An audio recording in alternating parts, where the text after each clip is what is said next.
Today we want to talk about an epiphany, and that's what I've had. I've had an epiphany, and I need to try to share that with everybody because I think it's very important that y'all guys know that a catastrophic event will happen, and we have to prepare ourselves for that. The people out there now that have the large platforms, they're not addressing this issue, but the Woke Weekly will, because we are exposed. Do you know why I use the term epiphany? The reason I use it is because when you finally realize that the world as you know it is not really the world that you know it. Things have changed. You have a different spot in the world. Where are you? That's an epiphany. I think the most important realization that I've come to is that we have failed. We have failed to take proper action towards ensuring that our race survives a catastrophic event.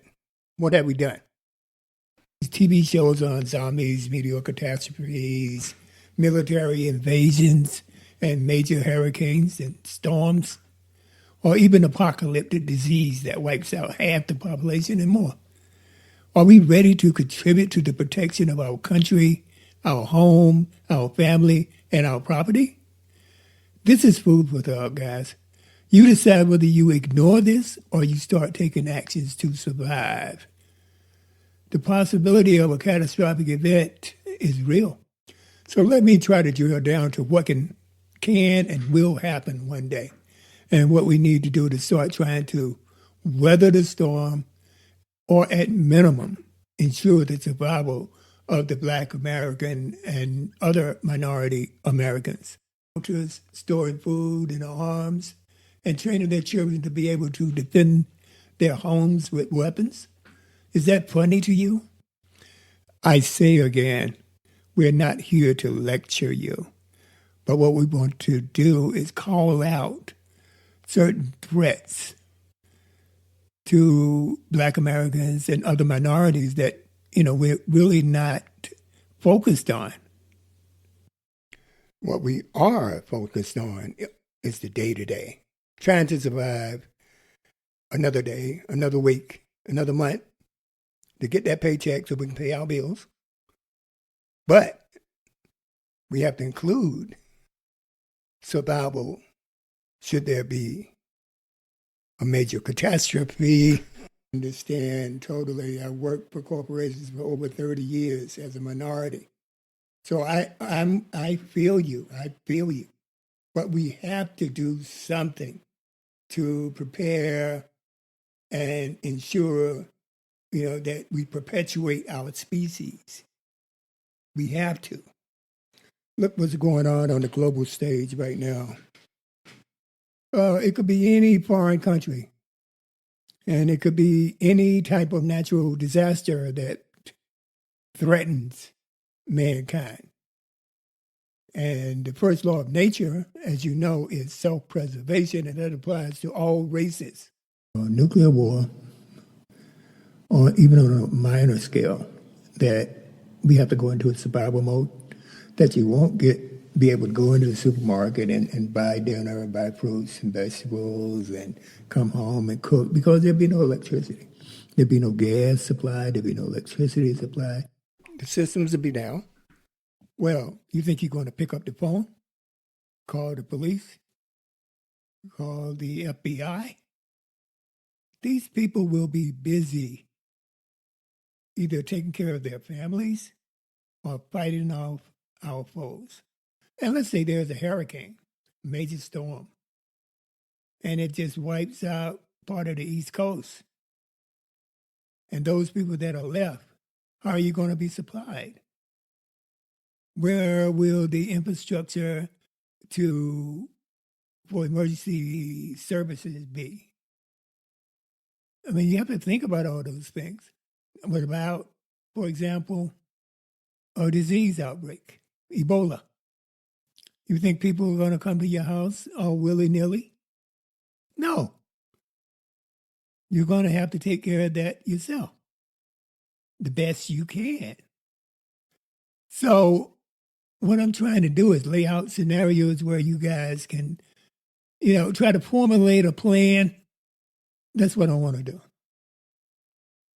The following represents a little bit more realistic example of what I'm talking about. Let's say your best buddy across the street or down the street is stocked up on food in preparation of a worst case scenario. So your wife looks at you with those eyes and says, they haven't eaten in a week, but your buddy down the street has food. What are you going to do if he turns you down and says, we just have enough for ourselves? We're not thinking about it. It's as if, we're going to depend on, the officials, the authority to come and swoop down and save the day. You have to get out of that mindset. And that's what this shit was about, getting out of certain mindsets, that have been ingrained over time. But, it's the 2000s, all right? The second millennium. We have to change. We have to change our mindset.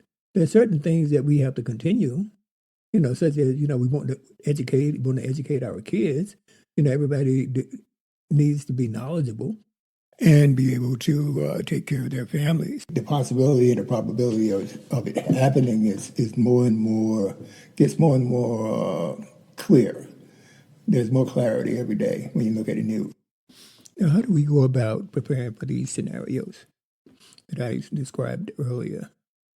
One, we need to own guns. We need to embrace the Second Amendment, and that is the right to bear arms and not cross this country. And this country from coast to coast is very, very large. So in between, we need to pursue and obtain our weapons to protect ourselves, our families, and our lives. As they say, and I heard it somewhere, is that you have to pray to God, but then again, you also have to tie up the camels. Let me be perfectly clear when it comes to guns. I am not talking about concealed carry. I'm not talking about taking your guns to the store. I'm talking about keeping your guns in the house. In the house, on your property.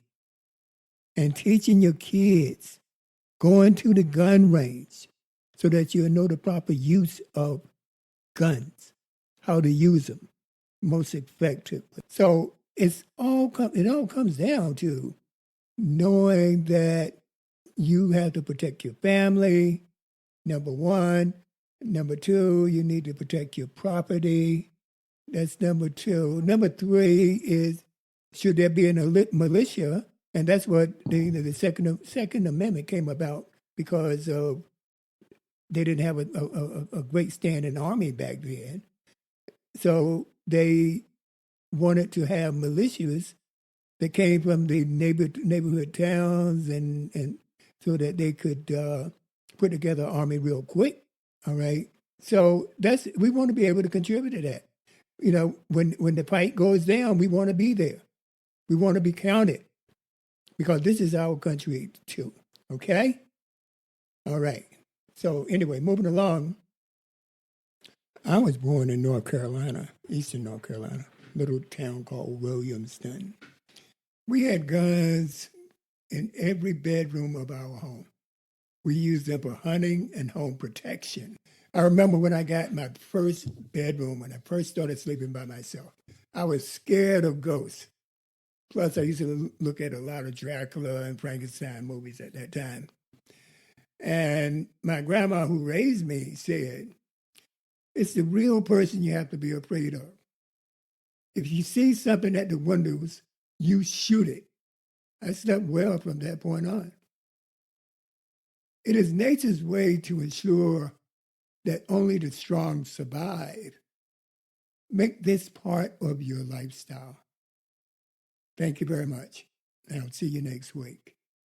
I am your host, Walter Latham. We are now on Spotify, so you can find our podcast on iTunes and Spotify. Subscribe, like, and share our podcast if you find some value or some takeaway from it. We would definitely appreciate it. In the meantime, you can reach us at Twitter at Walt Weekly. And also you can go visit our website, and our website address is thewaltweekly.podbean.com.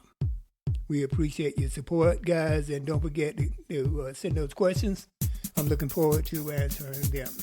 Okay? You can DM me, and we can do one-on-ones. Thank you very much, and have a good week.